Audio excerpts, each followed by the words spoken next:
తీర్థయాత్రల channel ప్రేక్షకులందరికీ కూడా ఉగాది శుభాకాంక్షలు. ఉగాది అనగానే మనందరికీ కూడా కోయిల కుహు కుహు రాగాలు, వేపపూత, మామిడి ఆకులు, అప్పుడే కాస్తున్న మామిడి కాయలు, కొత్త ప్రకృతి కూడా మనందరికీ కూడా స్వాగతం పలుకుతూ ఉంటుంది. ఉగాది పండుగను కుటుంబ సభ్యులు అందరం కలిసి కూడా ఎంతో ఆనందంగా జరుపుకుంటాం. నూతన వస్త్రాలను ధరించి ఇష్ట దైవాలను ప్రార్థిస్తూ దగ్గరలోని ఆలయాలకు వెళ్ళి స్వామి అమ్మవార్లను దర్శనం చేసుకొని ఈ నూతన సంవత్సరం అంతా కూడా మేము చేసే ప్రతి పనిలో దిగ్విజయంగా పూర్తవ్వాలని, ఆయురారోగ్యాలు అష్టైశ్వర్యాలు సిద్ధించాలని కూడా స్వామి అమ్మవార్లను వేడుకుంటూ ఉంటాం.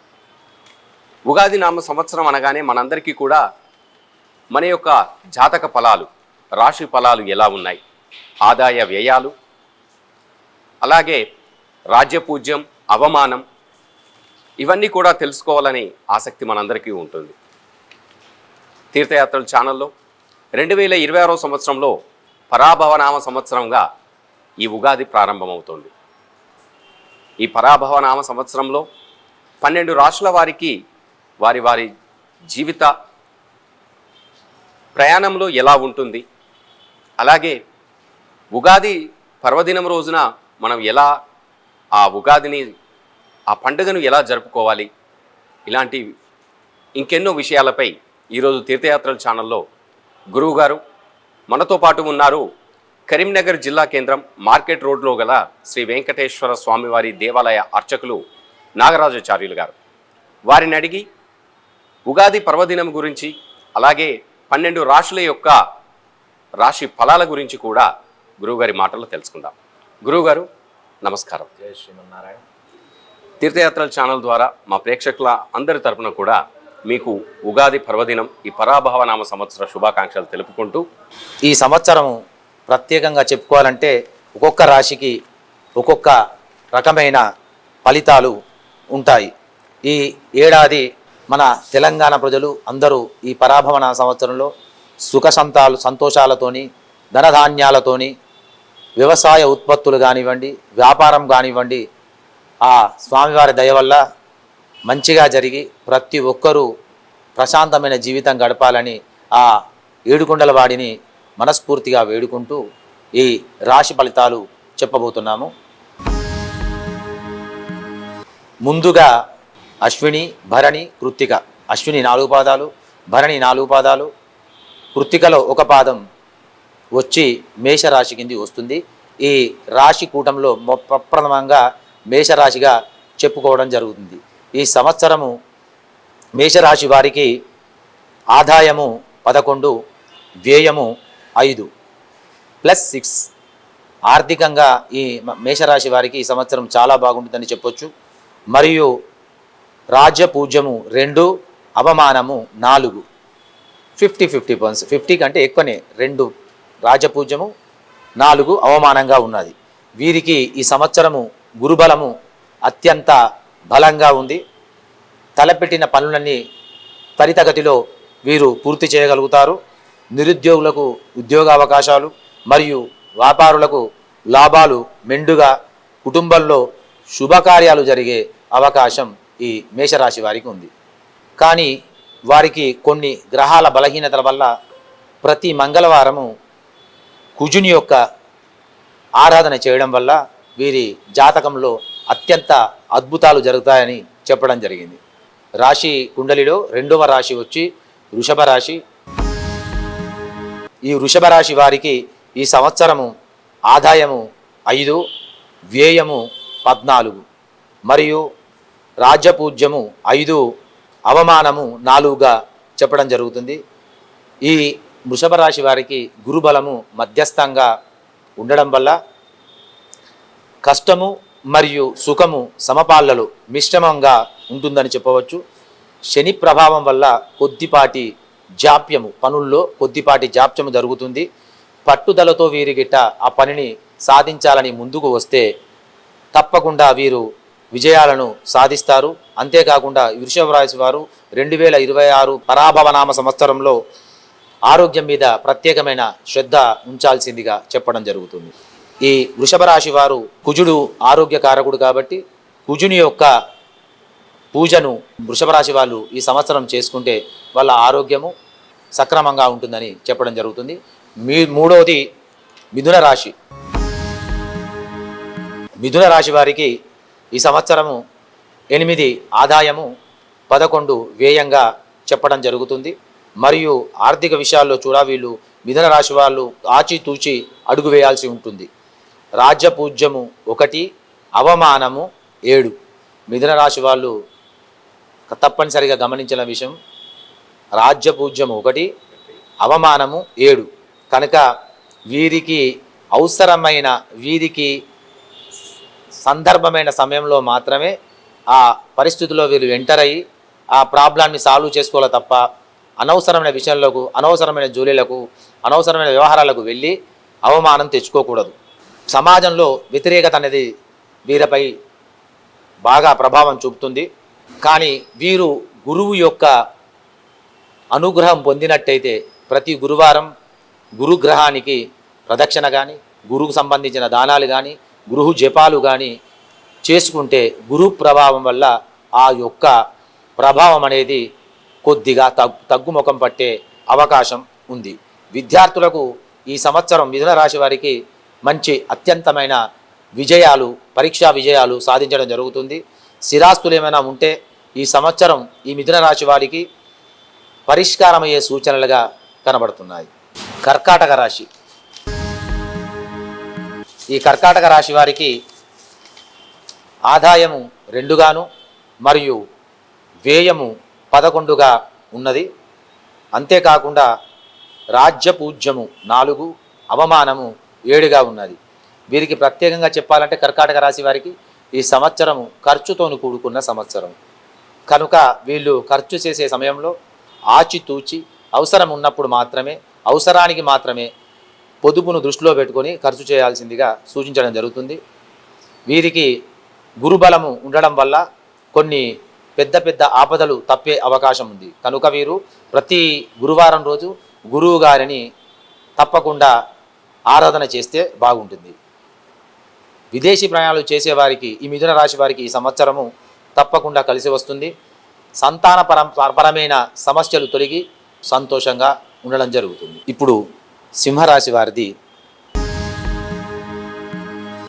సింహరాశి వారికి ఈ సంవత్సరం ఆదాయము 5 మరియు వ్యయం కూడా 5. ఆర్థిక పరిస్థితి సమతుల్యంగా ఉంటుందని చెప్పవచ్చు.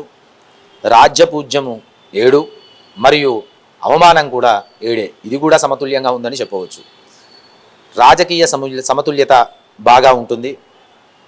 మరియు ప్రభుత్వ రంగంలో ఉన్నవారికి మిశ్రమ ఫలితాలు కలగడం జరుగుతుంది. శని ప్రభావం వల్ల మీ ఆత్మవిశ్వాసంలో ఆటంకాలు దాటుతారు. ముఖ్యంగా ఆరోగ్య విషయంలో జాగ్రత్తలు తప్పనిసరిగా పాటించాల్సి ఉంటుంది.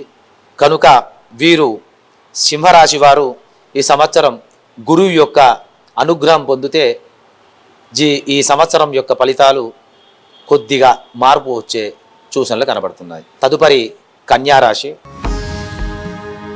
కన్యారాశి వారు ఈ సంవత్సరం ఆదాయము 8 మరియు వ్యయం 11గా చెప్పడం జరుగుతుంది. రాజ్యపూజ్యము 3 మరియు అవమానము 3గా చెప్పడం జరుగుతుంది.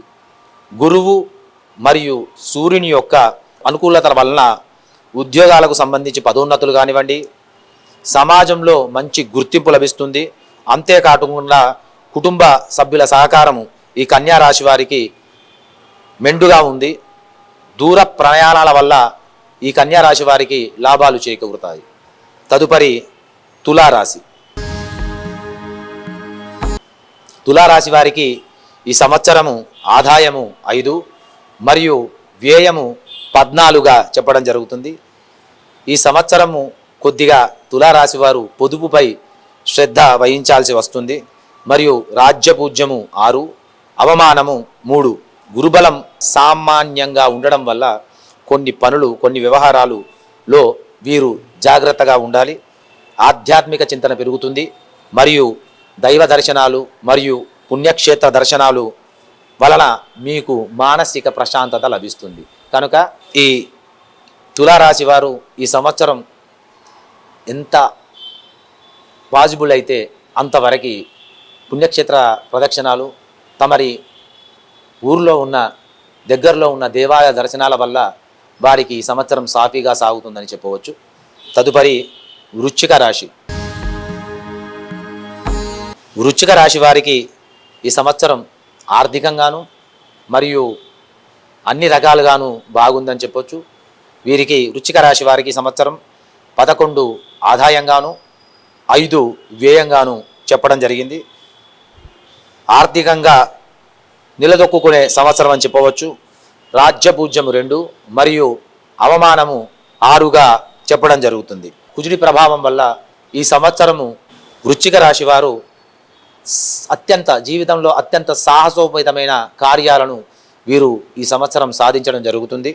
శత్రువులపై విజయాలు సాధించడం, సొంత ఇల్లు కల కానీ లేదా వాహనం కల కానీ ఈ సంవత్సరము వృశ్చిక రాశి వారికి నెరవేరుతుందని చెప్పడం జరిగింది. తదుపరి ధనస్సు రాశి.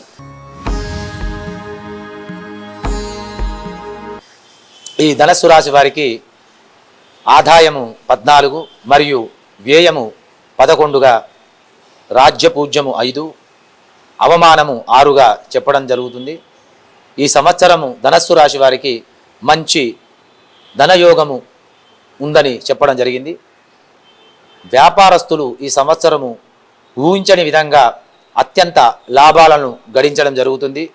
ఈ ధనస్సు రాశి వారికి ఎవరికైతే వివాహం కాలేదో ఈ సంవత్సరం వివాహ ప్రయత్నాలు చేస్తే అతి త్వరగా వివాహ సంబంధాలు కలిసి వివాహం జరిగే యోగ్యం కూడా ఉంది. సామాజికంగా ఈ ధనస్సు రాశి వారి యొక్క హోదా సమాజంలో మంచిగా పెరుగుతుంది.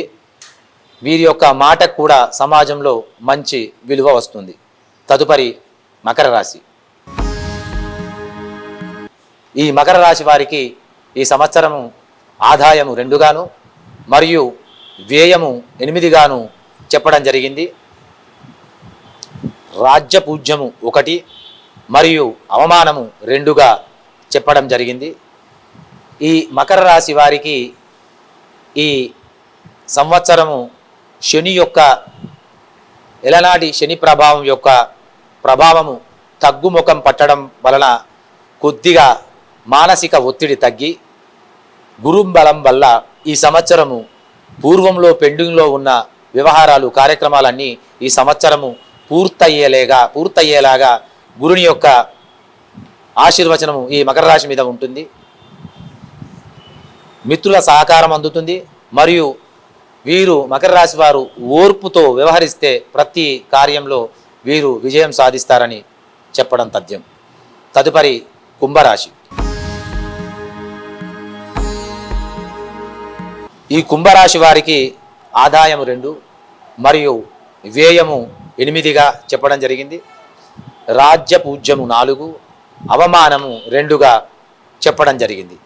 ప్రస్తుతం వీరికి కుంభరాశి వారికి కూడా ఎలనాటి శని ప్రభావం నడుస్తుంది వలన పనులలో కొద్దిగా ఆటంకము ఎదురవుతాయి. అయినప్పటికీ గురువు యొక్క దయ వల్ల ఆర్థిక ఇబ్బందుల నుండి బయటపడతారు. ఆరోగ్యపరంగా చిన్నపాటి ఇబ్బందులు ఉంటాయి. వీరు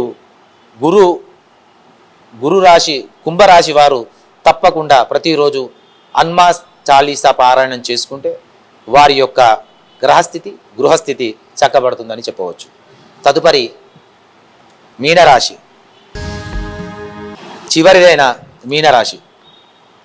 మీనరాశి వారికి ఈ సంవత్సరము 14 ఆదాయము మరియు 11 వ్యయంగా చెప్పడం జరుగుతుంది. రాజ్యపూజ్యము 7, అవమానము 2గా చెప్పడం జరిగింది. ఈ సమయము వీరికి స్వర్ణయుగము అని చెప్పవచ్చు. గురుబలము మరియు ఆదాయము 2 అనుకూలంగా ఉన్నవి. ఆదాయమును మరియు వ్యవహారము చాలా చక్కగా ఉంది. కొత్త వ్యాపారాలు ప్రారంభించే మీనరాశి వారికి ఈ సంవత్సరము ఎవరైతే కొత్త వ్యాపారం ప్రారంభిస్తారో వారికి విజయం చేకూరుతుంది. ఈ సంవత్సరము మీనరాశి వారు అత్యంత విలాసవంతమైన వస్తువులు కొనుగోలు చేయడం జరుగుతుంది. సమాజంలో కూడా వీరికి గౌరవ మర్యాదలు ఈ మీనరాశి వారికి కలుగుతాయని చెప్పడం జరుగుతుంది. ఇది గోచార ఫలితాలు 12 రాశులు, వాటి ఆదాయము మరియు వ్యయము, వారి రాజ్యపూజ్యము ప్లస్ అవమానము. ఎవరైనా వారి ప్రత్యేకంగా జాతకం గురించి తెలుసుకోవాలంటే వారి యొక్క జన్మ కుండలి కానీ, జన్మపత్రిక అంటారు, జన్మ కుండలి కానీ తీసుకువస్తే వారి యొక్క గ్రహస్థానాలను బట్టి సపరేట్గా ప్రత్యేకంగా పరిశీలించి వాళ్ళకు చెప్పడం జరుగుతుంది.